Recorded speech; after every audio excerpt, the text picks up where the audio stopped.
Bueno, bienvenidos a otro episodio de Ciudadano y hoy precisamente quisiera hablar del nombre del podcast, porque no es algo que haya hablado antes en ninguna red social, ni en TikTok, Twitter, ni nada por eso, por cierto, síganme. Bueno, hace unos meses tuve la oportunidad de hacer un ensayo. Mi ensayo básicamente era relaciones entre la política y la ética y toqué muchísimos conceptos. Entre ellos, soberanía, libertad, ciudadano, lo que es la civilidad, varios tópicos, varios conceptos que básicamente nutren este podcast, ¿no? Principalmente quisiera ir como una visión aristotélica, básicamente de Aristóteles, y nutrida o un poco más sistematizada gracias a Rousseau en dos de sus obras principales. Una es el Contrato Social y la otra es el Emilio de la Educación. De este último lo pueden buscar en internet, es un poco difícil de conseguir, pero sí se puede. El Contrato Social, sí, básicamente ustedes ponen PDF y lo pueden descargar en absolutamente todas partes y van a ver estos conceptos más o menos enmarcados, ¿no? Bueno, precisamente vamos a tocar varias preguntas principales. Entre ellas, el ¿qué es un ciudadano? Vamos a remontarnos entonces a la antigua Grecia con Aristóteles. Para él, básicamente, un ciudadano era una definición muy concisa, que era un hombre mayor de edad con propiedades. ¿Por qué? Porque eran estas personas las que tenían un raciocinio completo o podían usar su conciencia como todos los motores para ellos llevar a cabo decisiones en el ambiente público. Eran asambleas donde todos estos ciudadanos se reunían a hablar de cosas típicas: el manejo del agua, el manejo del dinero, asuntos de guerra con otras ciudades, porque sabemos que Grecia eran varias ciudades-estado. Estaba Esparta, estaba Atenas y así sucesivamente. Todos estos hombres, es muy importante resaltar esa parte porque sí es una visión más o menos machista del mundo, porque las mujeres en ese momento, aunque sí se les consideraba como seres humanos, como seres poseídos de raciocinio, Aristóteles decía mucho que por sus emociones no podían pensar bien, o sea, no podían llevar a cabo acciones completamente frías. Entonces, como por ese tinte de las emociones, las mujeres no eran consideradas ciudadanas completas. También eso es con los esclavos, que eran como esclavos de guerra, con otras ciudades, pero como no eran nacionales, como igual que los extranjeros, sino que venían de otras partes, no conocían los asuntos de la sociedad, su ciudad, no conocían como que las dinámicas completamente. Entonces, aunque sí eran como, ok, te reconozco como ser humano, y a los esclavos, bueno, te reconozco como hombre, pero no eres hombre libre, o no eres hombre nacional, como lo puedo llegar a ser yo, por ejemplo. Entonces tenemos como que ese concepto de ciudadano, que es como una lista de ítems.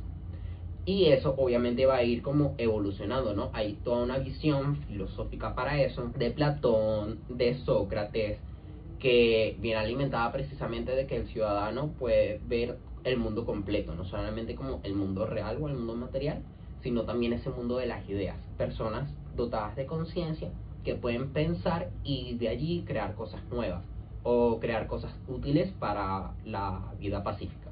Porque al final el propósito de un ciudadano, y básicamente también porque Aristóteles, a pesar de tener toda esta lista de ítems, él menciona que ser un ciudadano te hace de esa forma porque tú quieres alcanzar la felicidad. Y ese es como el objetivo máximo, todo lo que un hombre quisiera realizar en su vida. Entonces esa búsqueda constante por un bien mayor, un bien que trasciende de ti mismo, es como tu paz, tu tranquilidad. Eso es lo que te va a hacer a ti ciudadano. Esa búsqueda de vamos a resolver las cosas pacíficamente, o si las resolvemos por la guerra, que sea lo menos sangriento posible o que sea lo más calculado posible, o que todos estemos bien acomodados. Para eso era básicamente Aristóteles, que todos pudiésemos vivir como en comunidad, ¿no? Eso era la felicidad para él. Rousseau es un poquito más complejo, porque él habla como de muchas civilidades. Vamos a decir civilidades porque en el contrato social él habla muchísimo de la libertad civil o de la moral civil. Él va a tomar lo de Aristóteles, que no tiene que ser necesariamente hombres, aunque sí lo habla en el contrato social como hombre. En ese momento humano y hombre era como sinónimo, ¿no? Y él dice libertad y moral civil por un principio en que esta famosa frase de todos nacemos libres, pero estamos encadenados a todos lados. Y es muy importante porque él dice que la libertad pura, lo que ahora nosotros distinguimos como libertinaje, es vivir en un estado salvaje o en un estado natural, el ius naturalis, que es básicamente personas comportándose como bestias y haciendo cada quien lo que le parezca. No tiene un objetivo de buscar la felicidad o alcanzar algo mayor a sí mismo o de trascender. No tiene una visión teológica de sí mismo ni nada por el estilo. Es de lo más barbárico y que viene del naturalismo, ¿no? Que también es otra corriente de pensamiento que trata de explicar, bueno, las artes, el mundo que nos rodea y demás. Es muy importante entender esto porque para Rousseau esa libertad primitiva, que no es civilizada, es precisamente una etapa bestial de los seres humanos. No tenemos conciencia y como no tenemos conciencia no podemos distinguir entre nuestras buenas y malas acciones. Por eso él le agrega la parte del civilitas, el civilis, que es esa parte que te dota de conciencia y que esa libertad, o ahora decimos libertinaje, va a estar atada a algo. Esas son las cadenas. Básicamente algo que te dice a ti, esto es bueno, esto es malo, ¿por qué? ¿Debería hacerlo o debería no hacerlo? Todas esas preguntas del origen o de las consecuencias de algo es lo que te va a hacer civilizado. Pero eso solamente es la libertad civil, como estar encadenado a un cuestionamiento. Creo que esa es la palabra como más importante, el cuestionamiento, porque sí, básicamente de eso se trata todo el contrato social, de cuestionar, preguntar, criticar lo que está alrededor, si puede ser implementado en la sociedad y en el mismo individuo, y si eso puede ser replicable a mediano, largo o cualquier sea el plazo, ¿no? Es muy importante reconocer ahora que también hay otro civilis, que es la moral civil. Está también una conciencia, una diferencia entre el bien y el mal, pero la ética no es moral, y es muy importante diferenciar esto, porque moral es básicamente un lineamiento de tu comportamiento, de lo que tú vas a hacer, y la ética sí es como más como diferir, ¿no?, entre cosas. A veces los conceptos se pueden voltear, a veces se hacen equiparaciones. Todo también depende de los autores con que ustedes quieran verlo, pero en este caso Rousseau habla de una moral civil, que es un lineamiento. Tú ya decidiste qué decisiones o qué acciones van a ser malas, cuáles van a ser buenas, cuáles van a ser intermedias, como esa naturaleza, porque Rousseau también es un naturalista, entonces él va a buscar como que partirlo todo muy dialécticamente, o sea que es todo muy bipolar, todos son como extremos, ¿no? Y Rousseau va a decirte, ok, construiste tu moral, perfecto, tu moral es civilizada, esa moral está saliendo de algo, tiene conciencia, chévere, está pensando en los demás. Entonces ese pensar en los demás es lo que va a civilizar a la moral, no la conciencia per se, porque esa ya la tiene la libertad, sino que vamos a hablar más de lineamientos, vamos a hablar de dogmas, vamos a hablar de como una serie de reglamentos que van a decir, me tengo que comportar de esta manera, y la sociedad también, como para poder vivir juntos en sociedad y por supuesto alcanzar también la felicidad. Entonces tenemos como este concepto muy construido de que ciudadano por Aristóteles es una lista de ítems que seguimos como conservando el día de hoy, no para ser ciudadano per se, aunque las personas que se han naturalizado, por ejemplo, sí tienen que cumplir literalmente una lista de recaudos para ser llamados ciudadanos. Por ejemplo, no sé, si te nacionalizas estadounidense, tienes que cumplir una lista de ítems, tienes que hacer incluso una prueba para que te den la ciudadanía. Y también conservamos esa visión rusoniana de que te dice, ok, tienes que construir una serie de lineamientos, ¿no? También tienes que comportarte como si fueses a vivir en sociedad. Ya no es una lista de ítems, sino más como una autorreflexión y algo que es más como intrapersonal, y que luego tú, cuando logres terminar ese proceso, es que tú lo vas a exteriorizar y lo vas a compartir, y tú vas a construir una sociedad con eso que ya tienes por dentro, ¿no? Entonces, aquí viene como nuestro segundo ítem, que es el ciudadano versus pueblo. Y aquí sí quiero que nos vayamos más a Venezuela, porque es muy importante como observar cómo utilizamos las palabras, como esas comparaciones. Porque nosotros decimos que ciudadano es lo mismo que pueblo, y hay como muchos conceptos en eso. Y quisiera remitirme a algo. Esto sí lo he dicho como muchas veces en mis redes sociales, y es que a mí no me gusta que me digan pueblo.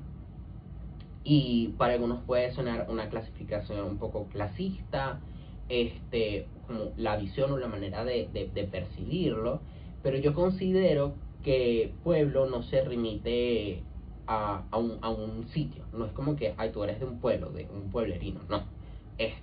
Yo me refiero más a pueblo como un estado mental, no como que, ay, eres pobre porque quieres, no, aquí no estamos diciendo eso, no, sino que el Estado usa mucho esta palabra pueblo para popularizarse, para sentirse más cercano. Llamarnos pueblo también significó como destruir un poco nuestro estilo de vida.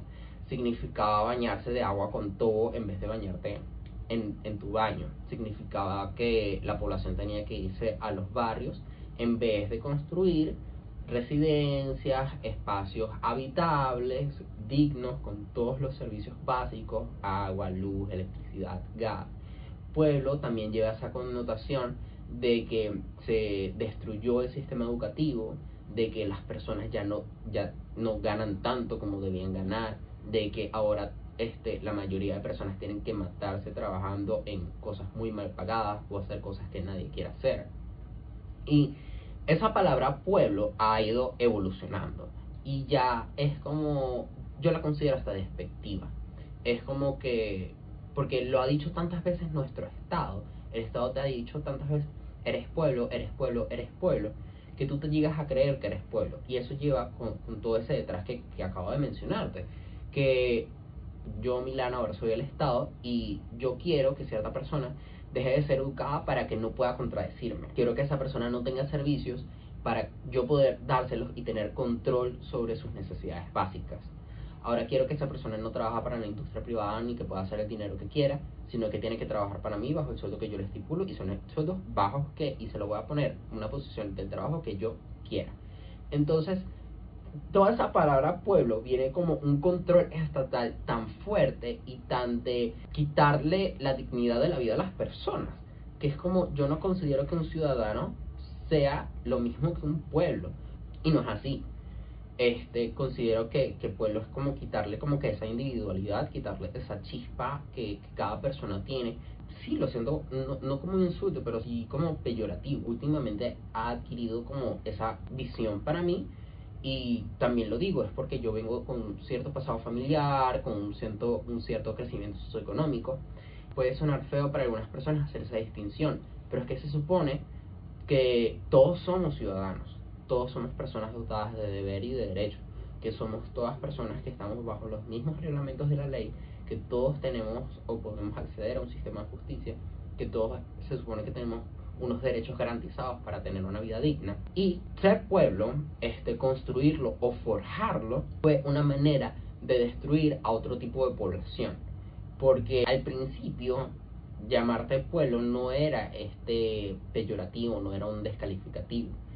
Te llamaban pueblo ya porque, bueno, así lo querían el Estado en el primer inicio, pero siento que fue más como un arma, que fue como utilizar a las personas, claro, quitándole su individualidad, homogeneizándola, quitándoles muchas cosas para que dependiesen del Estado, y fue como un arma para el Estado ya no hacerse responsable y decir, fueron los Mendoza, fueron empresas forales las que tienen la culpa de todo, que ustedes no tengan la harina pan a costos asequibles, o que fueron de tales empresas, o que son estas personas que viven en tales zonas los que son culpables de sus males.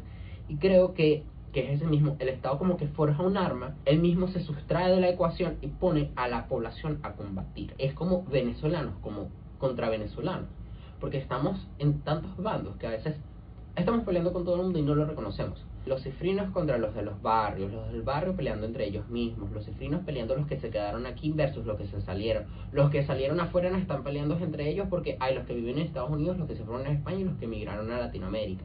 Entonces tienes un montón de venezolanos peleando contra ellos mismos en vez de construir comunidad. Y eso es algo que no vemos como en otros países. Porque sí, o sea, En el futuro yo estoy seguro que venezolanos van a construir el club venezolano, Santiago de Chile, el club venezolano, Miami. Eso va a pasar en algún punto, porque ya la migración es tan grande, pero eso de, ay, los gallegos todos se unen, los portugueses todos se unen, los chinos todos se unen, eso no lo tenemos aquí, se pierde porque ni siquiera se está formando en primer lugar. Entonces, tienes una comunidad de venezolanos que se reconocen, que a primera instancia puede decir, ay, qué chévere, vamos a comernos unos pequeños, pero después se andan echando cuchillo ellos mismos. Es como si no se comunicaran, como que hay tantas diferencias impuestas, autoimpuestas y sobrepuestas que dificultan darse la mano y ir todos juntos en paz. Y eso es por la falta de cultura ciudadana. En este podcast yo busco florecer eso, al menos en las personas jóvenes, a menos en las personas que comparten como mi edad y queremos como construir algo mejor en nuestra sociedad, a pesar de que todos veamos un futuro fuera del país. Creo que es importante tener valores y cultura ciudadana. Hay algo que aprendí en mis clases en la universidad, y es que básicamente cada sociedad construye sus valores y cada ideología cumple o construye sus propios valores. Esos valores pueden ser la libertad, la fraternidad, la igualdad, puede ser la templanza, puede ser la valentía, puede ser la fortaleza, puede ser la fe. Porque hay muchos elementos para construir sociedades, para construir comunidades, y creo que el venezolano no ha podido construir eso porque hemos estado copiando muchos modelos. Nosotros quisimos muchísimo ser Estados Unidos y copiamos ciertas cosas, después queríamos ser europeos, copiamos ciertas cosas, después con toda la inmigración que venía de todo el mundo básicamente, quisimos también copiar varias cosas, pero nunca quisimos tampoco construir algo propio. Y creo que también eso es como impersonalidad, es como venezolanos sin ser venezolanos al mismo tiempo, porque no tenemos ese tipo de cultura, no tenemos esos valores arraigados, porque los valores van más allá de, ay, vamos a comer unos pequeños o unas hallacas en familia, o sí, empanadas, vivan las empanadas de queso. Esos son elementos distintivos, pero no son valores culturales ni ciudadanos. Por ejemplo, hace un tiempo, viendo el podcast de Ricardo del Búfalo y Ana Milagros, ellos hablaron muchísimo del votismo y cómo el venezolano tiene cultura de voto. Sí creo, y creo que ahora sí hemos ido más como hacia el votismo, el votar por el menos malo. Creo que no solamente venezolano, sino latinoamericano. Creo que no tenemos opciones y tampoco reclamamos mejores opciones. O sea, como que nos quejamos mucho del problema, pero no estamos como que construyendo todo el tiempo, como que vamos a construir verdaderos representantes. Y cuando salen, muchas veces los alejamos, o el Estado se encarga de suprimirlos sin que nosotros nos demos cuenta, ¿no? Pero sí nos faltan como que esas cosas que digan, el venezolano es de, no sé, de cultura, de que él va a reclamar su presupuesto nacional y él va a la asamblea y va a pedir una audiencia y él dice, a mí no me parece el ingreso que tiene el Ministerio de Salud, a mí no me parecen esos asientos. O es el venezolano que va a la Defensoría del Pueblo y dice, mira, esto no está funcionando bien, estos artículos no se están cumpliendo y yo necesito que se cumplan. No es un venezolano el que va y, bueno, vamos a ir a la Cancillería, o vamos a ir al Ministerio Público, o vamos a ir al CNE. Creo que el venezolano, por su tanta desconexión con las instituciones, que no es algo que pasa desde ahora, es algo que ha pasado antes, pero tiene tanta desconexión y desconoce tanto de su sistema político que no sabe cómo construir esa cultura, porque nosotros tenemos una constitución y la constitución dice que todo ciudadano debe participar activamente en el espacio público, y la constitución dice que tú tienes el derecho a reclamar tus presupuestos. La constitución también dice que tú tienes el derecho de imputar a tus autoridades si ellos están incumpliendo con sus promesas o con lo estipulado en la ley. O sea, nuestra constitución, toda imperfecta y contradictoria, tiene elementos para que los ciudadanos actuemos, y no hacemos uso de él porque no conocemos a nuestro país, sus sistemas, sus instituciones, a quién podemos acudir, sino que eso está inmerso en pequeños sectores de la población. O sea, porque nosotros decimos, ay, están pasando muchos problemas en el condominio y no sé qué, pero no se sabe que tú puedes acudir a la alcaldía, por ejemplo, o para resolver algún problema mayor. O no se sabe que todo el tema de los colegios en el bullying, por ejemplo, puede llevarse a instancias mayores si los colegios no intervienen.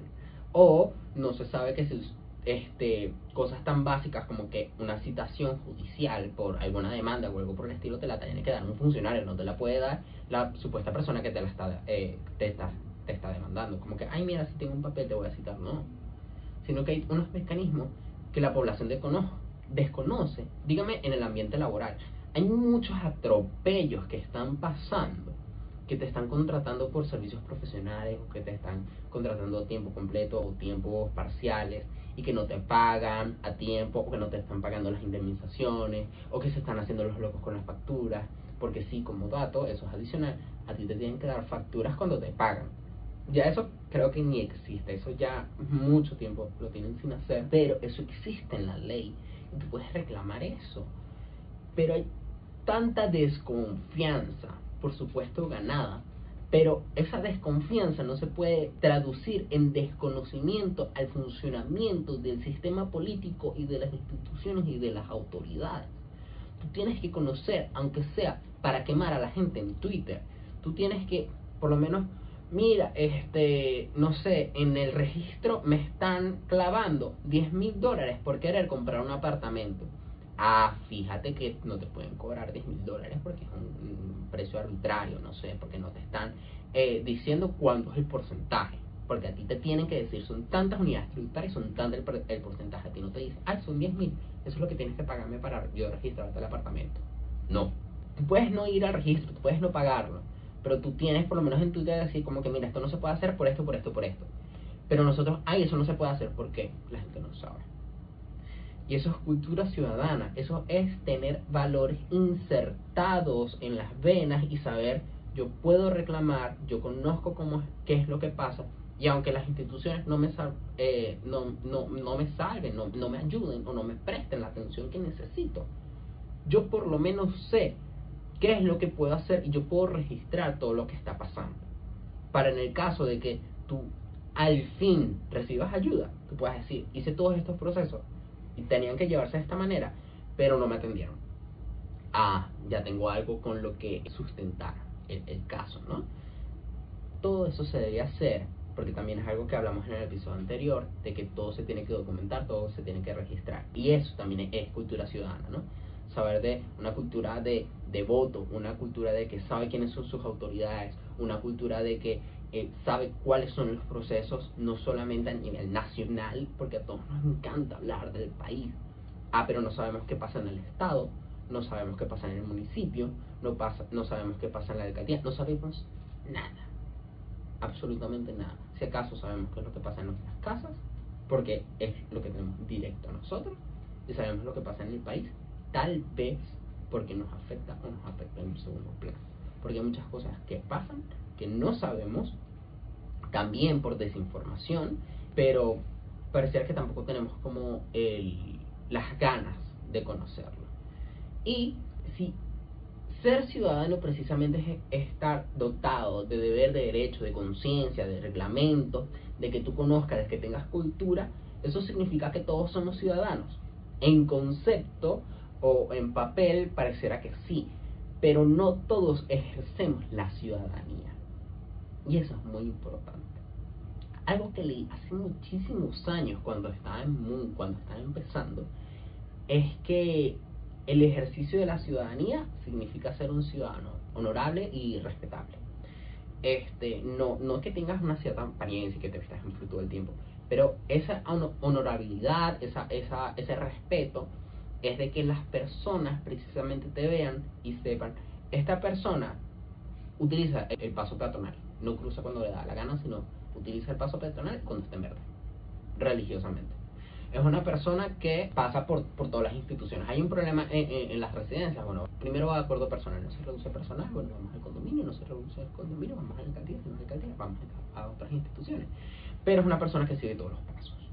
Un ciudadano también es toda persona que denuncia lo que ve. ay, mira, yo vi que no están botando la basura donde deben botarla, yo tengo que denunciar eso. Mira, están irrespetando horarios para tal cosa, yo tengo que denunciar eso. Mira, yo estoy viendo que una persona, no sé, un tipo estaba abuseando a una chama porque le dio la gana, y respetando su propia dignidad como persona. Mira, yo tengo el derecho, epa, no lo hagas. Pero todo eso parte de esa misma cultura y ese ejercicio de la ciudadanía, que es que realmente nosotros cumplamos con los deberes que se nos imponen, y que no se nos imponen porque a alguien más le dio la gana, sino porque nosotros estamos suscritos a eso también.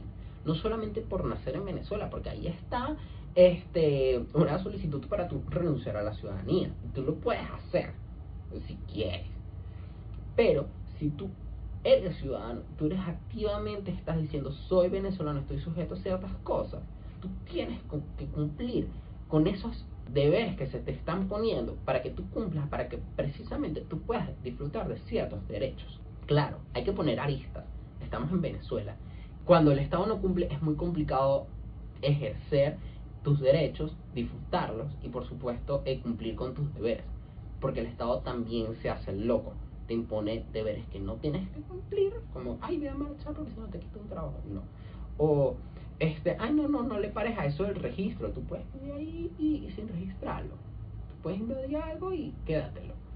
Entonces, si el Estado es así de permisivo, pero así como es de permisivo, es de ausente, y así como es de ausente, es imponente, entonces la idea es que todos poco a poco vayamos construyendo esa cultura, esos valores, esos principios, esos lineamientos, esas reglas de convivencia social y también individual, porque yo algo que pienso muchísimo, que es que el sentido de comunidad nace de la individualidad, no viceversa. Si tú quieres que tu comunidad esté bien, tú tienes que estar bien. Tú tienes que botar la basura para que no huelas mal, tú tienes que bañarte para que no huelas feo y no incomode a otras personas.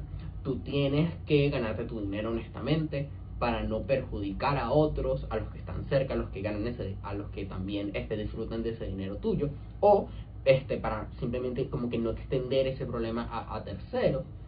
Todo eso se tiene que construir, y en un país como Venezuela, en que falta tanto el orden de la ley, hay un Estado tan ausente, las personas también están buscando cómo resolver, porque todos estamos buscando cómo sobrevivir. Y si faltan todo eso, es complicado, pero hay que tratar de hacerlo. Precisamente ser ciudadano y cumplir con esta pregunta, cumplir con decir, sí, soy un ciudadano, empieza por nosotros mismos. Es lo más básico. Y ese más básico es seguir reclamando las instituciones, conocer su funcionamiento, aún así si no quieren cumplir con nosotros. También significa que nosotros cumplamos con nuestras propias responsabilidades y que por lo menos tratemos de cumplir con lo que está en un papel.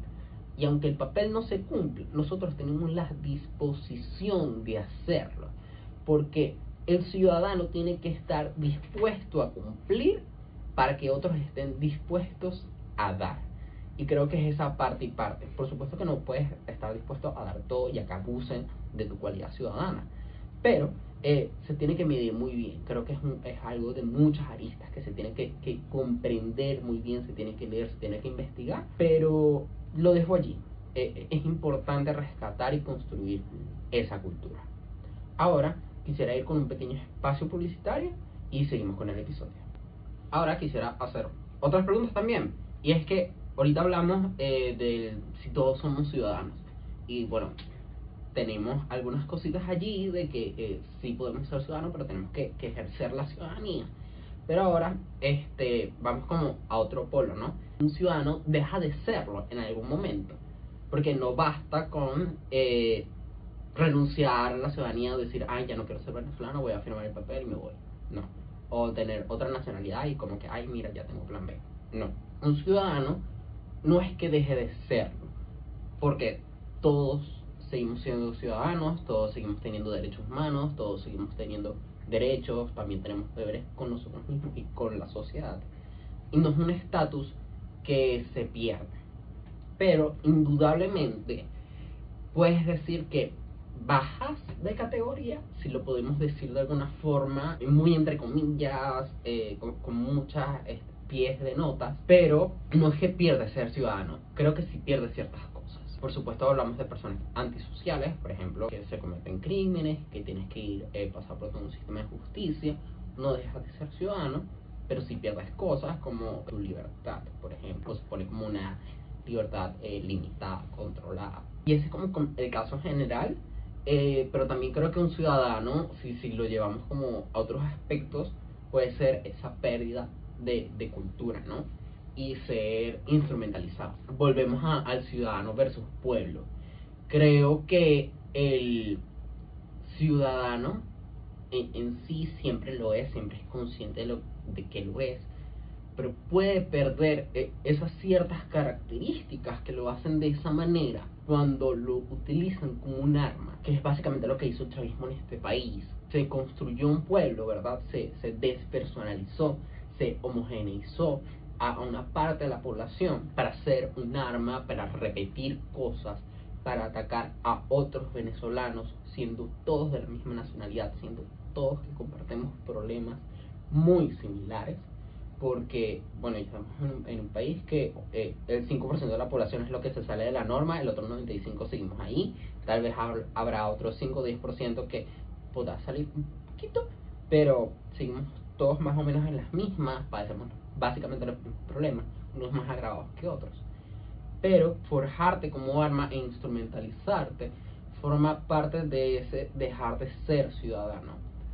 Vamos a decirlo, el repetir y llevar a cabo esa polarización de no comparto tus mismos valores y tampoco los voy a respetar, sino que voy a buscar desmeritarte, voy a buscar aplastarte.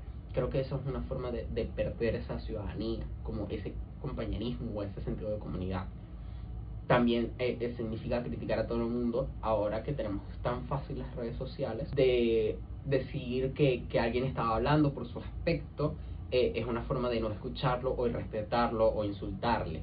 Eso es una forma también de perder la ciudadanía. Por supuesto, de estar en una sociedad tan corrupta, porque la corrupción no solamente de PDVSA, ese escándalo gigante de 3.000 millones de dólares, sino de que nosotros también buscamos un gestor para que nos saque el RIF, para que nos saque el pasaporte, para sacar una carta catastral, para sacar cualquier cantidad de documentos. Creo que eso también es perder parte de ciudadanía, porque estás corrompiendo el sistema o estás formando parte de ese sistema corrupto. Es difícil salir, pero también es como estar parte del juego. Y la idea de un ciudadano es precisamente que todos estemos bajo el mismo sometimiento de ese contrato, de esa ley, de una constitución, de algo que dice todos vamos a vivir en un espacio específico y vamos a convivir de cierta manera. Y la pérdida de eso es una pérdida indudable de la ciudadanía. Pero eso no significa que nosotros somos como autócratas en decir, ay, es que voy a dejar de ser ciudadano porque cumplir con la ley es como aburrido, o no me gusta, o es como que, ay, no estoy de acuerdo. No.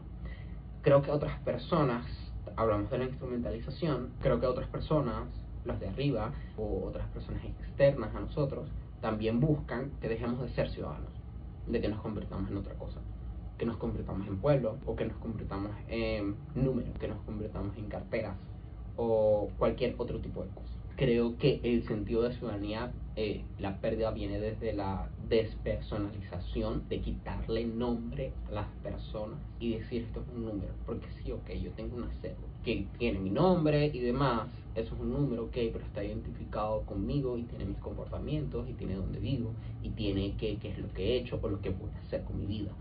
Pero decir como que este número significa, no sé, un punto más o un punto menos en el mercado, significa un voto más o menos, significa tal cosa, y que solamente te vean como una cifra y te traten de utilizar de cierta manera, también es una pérdida de esa ciudadanía, pero no es precisamente por un motor individual, sino por algo externo a ti que te trata de controlar. Y sé que muchas personas van a decir, ay, el control mundial y demás. No, aquí no estamos de teorías conspirativas locas, no.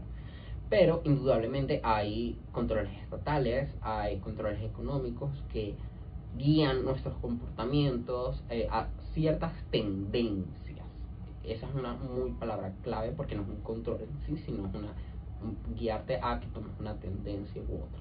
Porque tú como persona puedes elegir no seguir esos patrones, tratar de romper esos patrones de conducta, pero indudablemente hay como bastantes presiones para que tomes un camino en específico. Esas tendencias van desde polarizar a las personas, de que unos sean de Venezuela Premium, otros no, otros amen a María Corina y otros la detesten, a que unas personas en su momento amaran a Chávez y ahora obviamente no, y que lo odian. Y así esa polarización también forma parte de esa despersonalización, porque eso tiene muchas consecuencias. Eso significa que las personas ya no están interesadas en las primarias. Eso significa que las personas ya no están interesadas por un candidato y no quieren votar, sinceramente. No lo desean. Se alinea tanto el deseo personal como la tendencia hacia la que te están guiando. Y cuando eso se alinea es catastrófico, porque estás perdiendo casi que por imposición y por decisión tu cualidad de ciudadano. Eso también viene a conformarte con ciertas cosas, no por un conformismo, qué palabra tan fea, pero sí porque ya no tienes oportunidades y simplemente tienes que quedarte con lo que hay.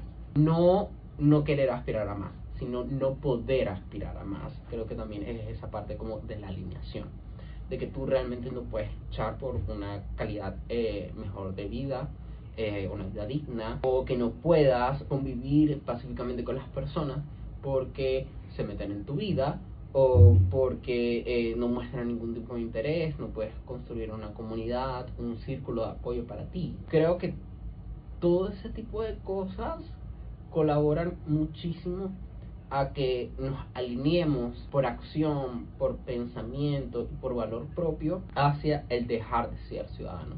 Porque las personas sabían a qué instituciones acudir cuando tenían algún problema.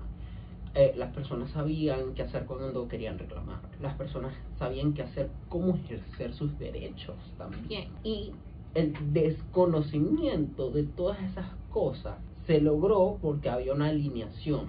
Pongo como un ejemplo para que sea un poco más cercano a ti. Pero yo, por ejemplo, yo no estoy inscrito en el CNE. Tampoco tengo intenciones de registrarme porque el Estado me desconoce quién soy, mi identidad y demás. Ni siquiera quiere cumplir con los artículos que el mismo Estado hizo. Y yo creo muchísimo en el sometimiento mutuo. Yo me someto al Estado como el Estado se somete a mí. Precisamente eso de deber y derecho. Como yo los tengo, el Estado los tiene. Si una parte no lo cumple, entonces yo tengo que salirme de ese sistema. Por eso básicamente yo no me quiero inscribir en el CNE. Sé la importancia de ello, de hacerlo, porque eso también significa que si me abstengo de votar, eso se contea. Pero de alguna forma eso personal se ha alineado con que el Estado ausente busca que las personas sean ausentes. Es algo que reconozco, porque no solamente me pasa a mí, le pasa a muchísimas personas, de que ya todo el mundo se queda callado, ve de reojo, te ve mal, te ve feo, o ve feo otras cosas, tal vez dice una que otra cosa, pero no va más allá.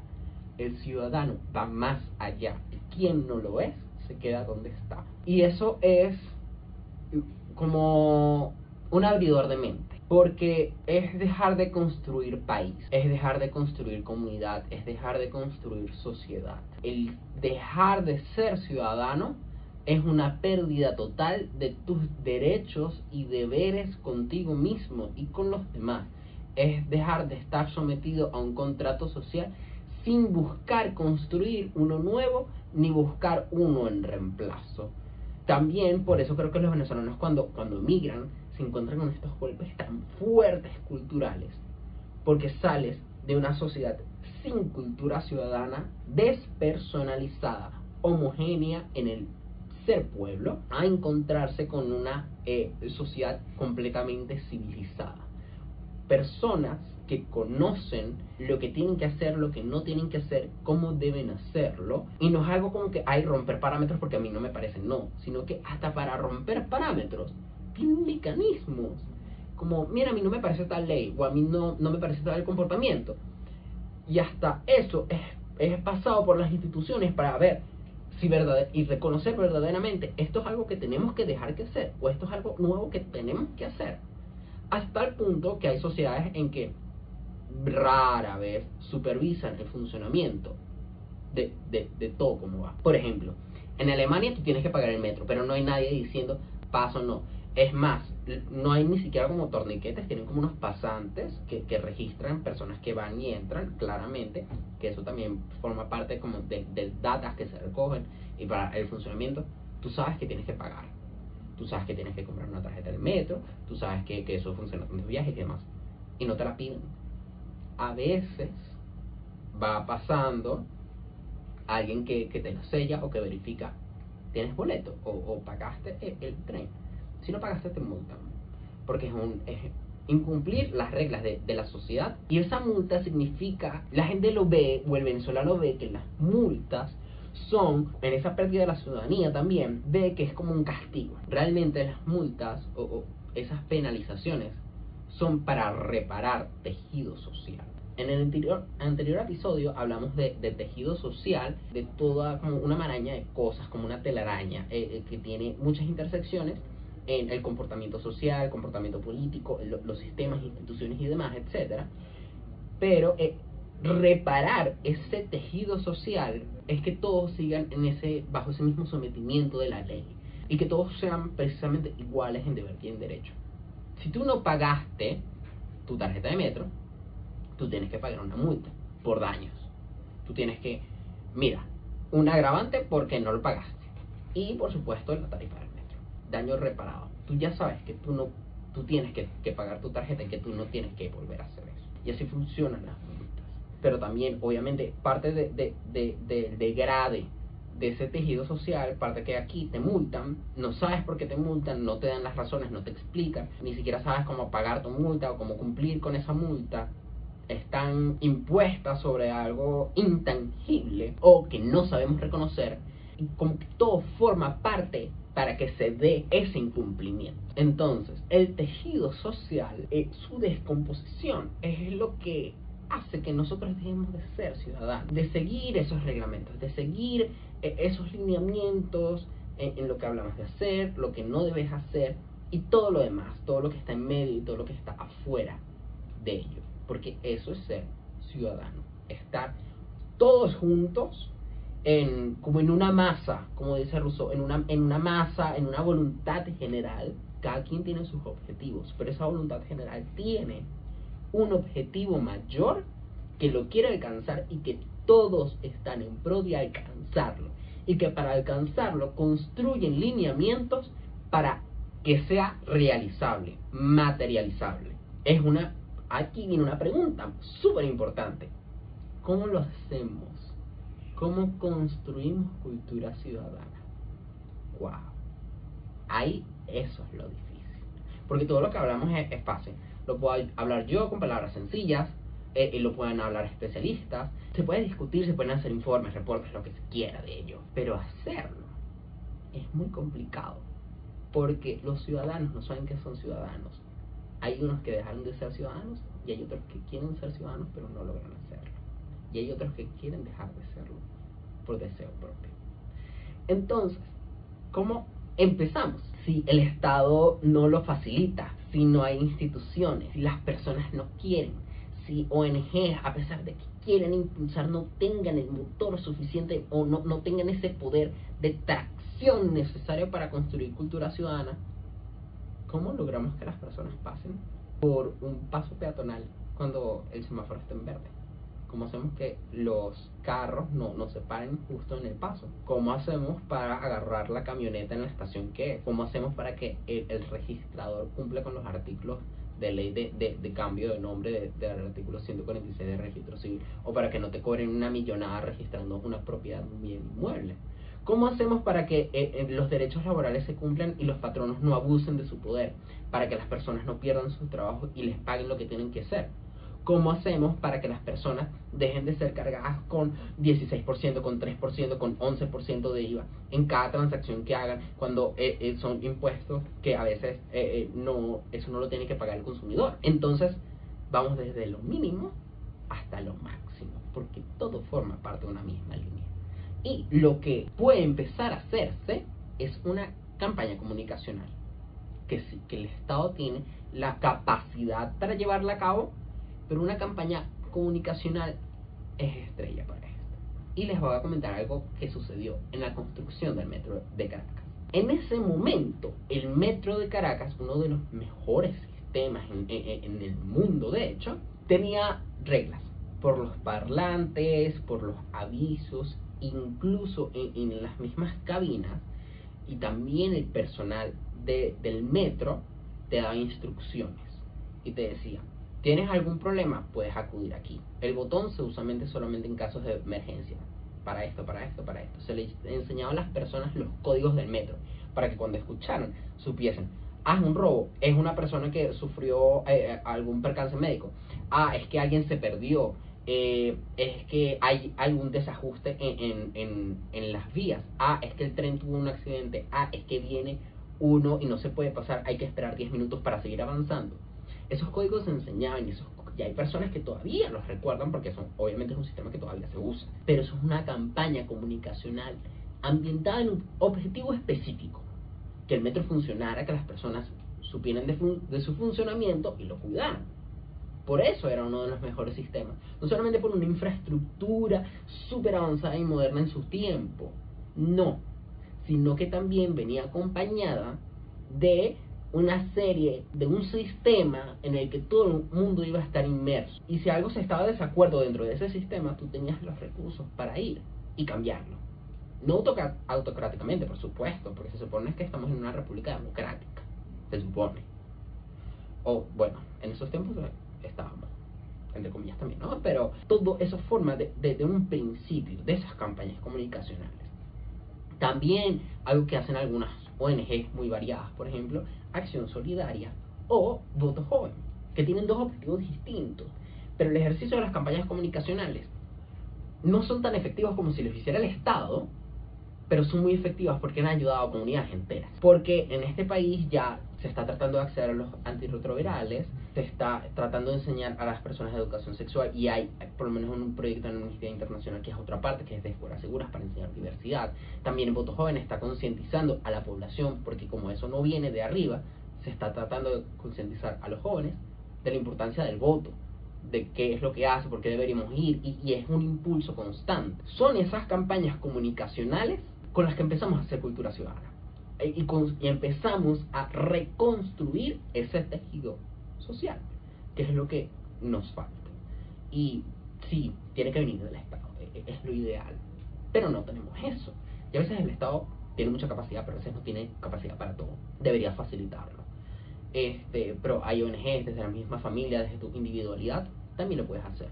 Yo desde aquí estoy tratando de incentivar eso, precisamente para que todos tengamos como esos lineamientos y empecemos a construir ese nuevo tejido social, ese nuevo sistema que realmente nos ayude a vivir en sociedad. Me ha encantado hacer este episodio porque es algo que quería hablar desde hace muchísimo tiempo y creo que no lo había hecho. Y nada, espero verte la semana que viene. Recuerden comentar, suscribirse al canal, al podcast. Recuerden que estamos en todos lados y eso me ayudaría muchísimo, un montón, para que este proyecto despegue. Bye, nos vemos la semana que viene.